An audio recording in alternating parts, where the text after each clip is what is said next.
So, how to deal with doubt that you have for yourself? Sometimes it's easier to deal with doubt from other people and deal when others don't believe in you. But how do you deal with the fact that you don't believe in yourself, that you doubt in yourself? So, in my life, I've struggled with doubt the most. Doubt and fear have been with me since as long as I can remember. I always had outside confidence. I always wanted to show myself as confident on the outside, but on the inside, for years, as I said, as long as I can remember, I always had doubt for myself. And even to this day, I'm struggling, I'm fighting with doubt, with my inner doubt. I would, early in my journey as an entrepreneur, as a coach, I would look at the stuff that I would do, and I would always have the thought that it wasn't good enough. I would make a video, and then as I was watching the video, I would say, this isn't good enough. Like, this is ridiculous. Who am I to talk on this camera? Who am I to do this? When I was starting as a coach, I had doubt, like, who am I to coach people? And what I've learned about doubt is that it is a product of our mind. Okay, our doubt, the problem is that we think that our doubt is us, that it's our ideas, that when you see something that you make and it's not good enough, that it's because you said so. But in reality, it's a different part of our brain that triggers doubt. And what I've learned about doubt is that it's a way of protecting us. It's a protective mechanism, if you will, because it protects you from exposing yourself so that you cannot be attacked, vulnerable, and ultimately destroyed, right? Like, doubt is a mechanism that helps you avoid destruction, avoid failure, avoid, at the end of the day, avoid death, right? So you'll create something, and then the doubt in your mind, the judging part, is going to say, well, that's not good enough, and if you do this, you may end up in a bad situation, right? So that was my biggest lesson about doubt, that it's not a part of me, but it's a part of my brain that wants to protect me, that wants to overanalyze something and do a better job than it's actually necessary. So I will do a presentation from, like, a PowerPoint presentation, and I'll look at it and I'd say, no, it's not good enough. I'll create a webinar, and then I would have doubt about, is this going to work? Is it good enough? How I've learned to deal with doubt is really to just say, you know what, it's good enough, let me put it out there. I've dealt with doubt by putting myself out there when I didn't feel ready, okay? I was willing to put myself out there. I was willing to give it a shot, to try things out before I felt they were really, really ready, okay? Because I've learned that it will never be ready. I will never feel ready. I will never feel like something is complete or ready. So even when I'm making these videos, to this day, I will check the video out, watch it again, and I'll say, this isn't good enough. So I had to create new standards for dealing with doubt, for dealing with something that I do. Okay. Mark Zuckerberg in Facebook, they have this philosophy, it's better done than perfect. Okay, so if they're working on something, is it done? Great. Let's put it out there, let's get it tested, and then, we'll improve it as we go along the way. Instead of trying to make it perfect and then putting it out there and then, looking for that perfection, which is never going to happen. There's a good book that I really recommend. It's called Anti-Fragile by Nassim Taleb, I think his name is.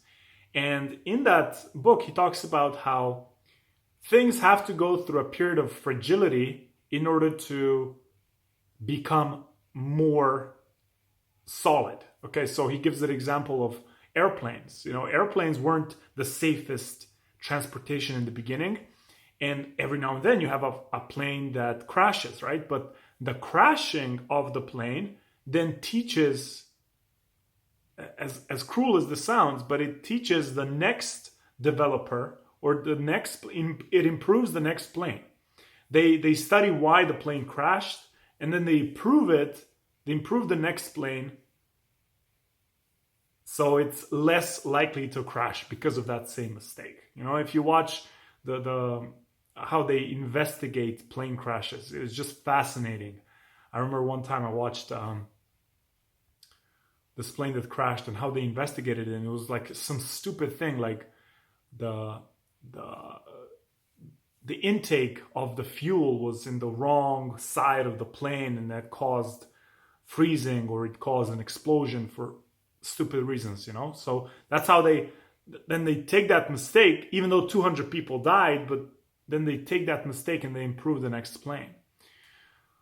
So to bring it back home, doubt is there to protect you. And if you keep listening to doubt, if you keep listening to what doubt has to say, understand that it will keep you in your comfort zone forever.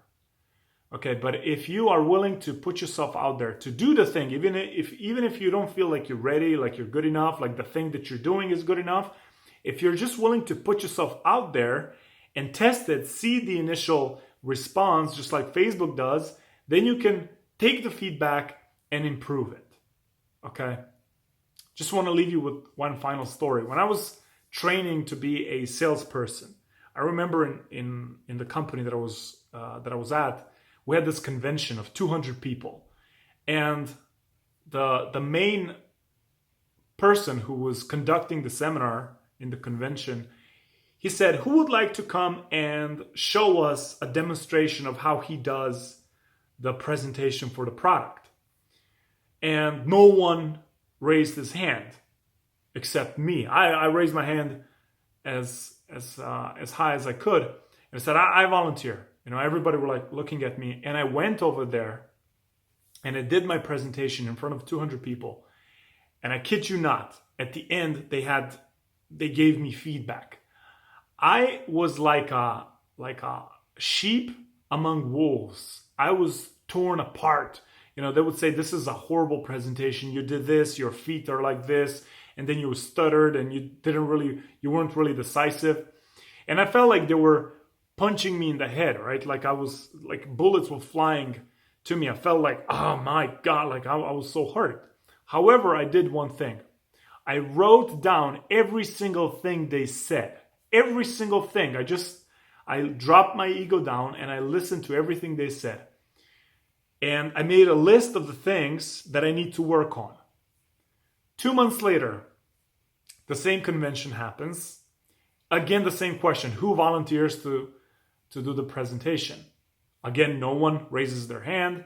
I was the only one raising my hand. I go there and I demolish the presentation. At the end, all of them just had their jaws dropped. They couldn't believe what I've done. And the response was, "It's like it's not the same person. What did you do?" Right? Because they were expecting me to fail again.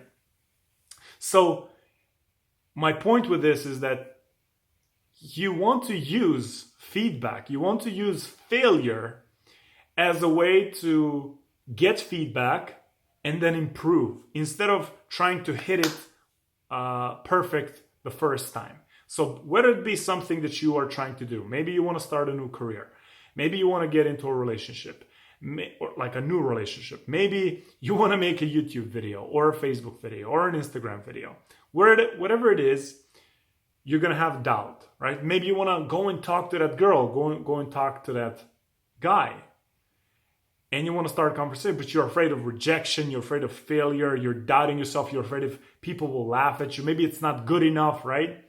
Understand that that's part of your brain that wants to protect you.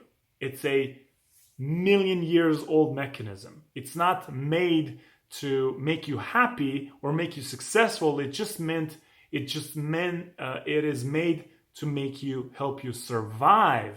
And that means avoid any kind of danger, any kind of exposure, any kind of vulnerability that will lead to your destruction. Okay, but if you raise above that and you dare to step into something, to try something new, to I know it's not good enough, but let me just try it, and then get feedback, then you will get experience. And when you get experience, then you can adjust your approach, and that's how you're going to get to success. Whatever it is, ask yourself, what am I afraid to do? What am I doubting myself to do? Okay, where do I feel like I'm not good enough? Use that and go take one step further. Use the feedback to adjust your approach and then do it again. No one has ever succeeded in the first punch. No one has ever succeeded from the first go. Okay, study the brothers that created the plane. Now their name escapes me. The Wright brothers, right? Study how they've built a plane. A lot of failure in between of starting and succeeding. We have this illusion success is meant to be succeed in the first punch, like a lucky strike or something like that. It doesn't happen that way. So if you as a personality, you have a lot of doubt, you're dealing with a lot of doubt, understand that that's just you unwilling to step out of your comfort zone, to do the first step, to expose yourself, be vulnerable, get feedback, get rejected, get shot down, and then from that, grow on again. A lot of people think that if they get rejected or shot down or they fail, that they will never get themselves back up. Well, let me tell you that from a person who has gone through numerous experiences of failure, rejection, ridicule, being laughed at, I just kept going. I just used their feedback to make myself stronger. I remember this scene from the movie Mask, The Mask, And there's a scene where this bad guy puts on the mask. If you remember the movie with Jim Carrey, it's like this mask and turns you into your greatest fantasy or something, And this bad guy put on this mask and, he gained superpowers. And this group of policemen, standing and saying, put your hands up. And he was like, ha, ha, ha, smiling, laughing. And then they started shooting, and then the bullets were flying in him, right, towards him. And then he would take all the bullets, and then when they were done shooting, he would shoot the bullets out through his mouth, like boo, boo, boo, boo, boo, boo. It was a funny scene, right? But the point is that that's how you want to use feedback. That's how you want to use your doubt. You want to use it as a way of okay, let me do something.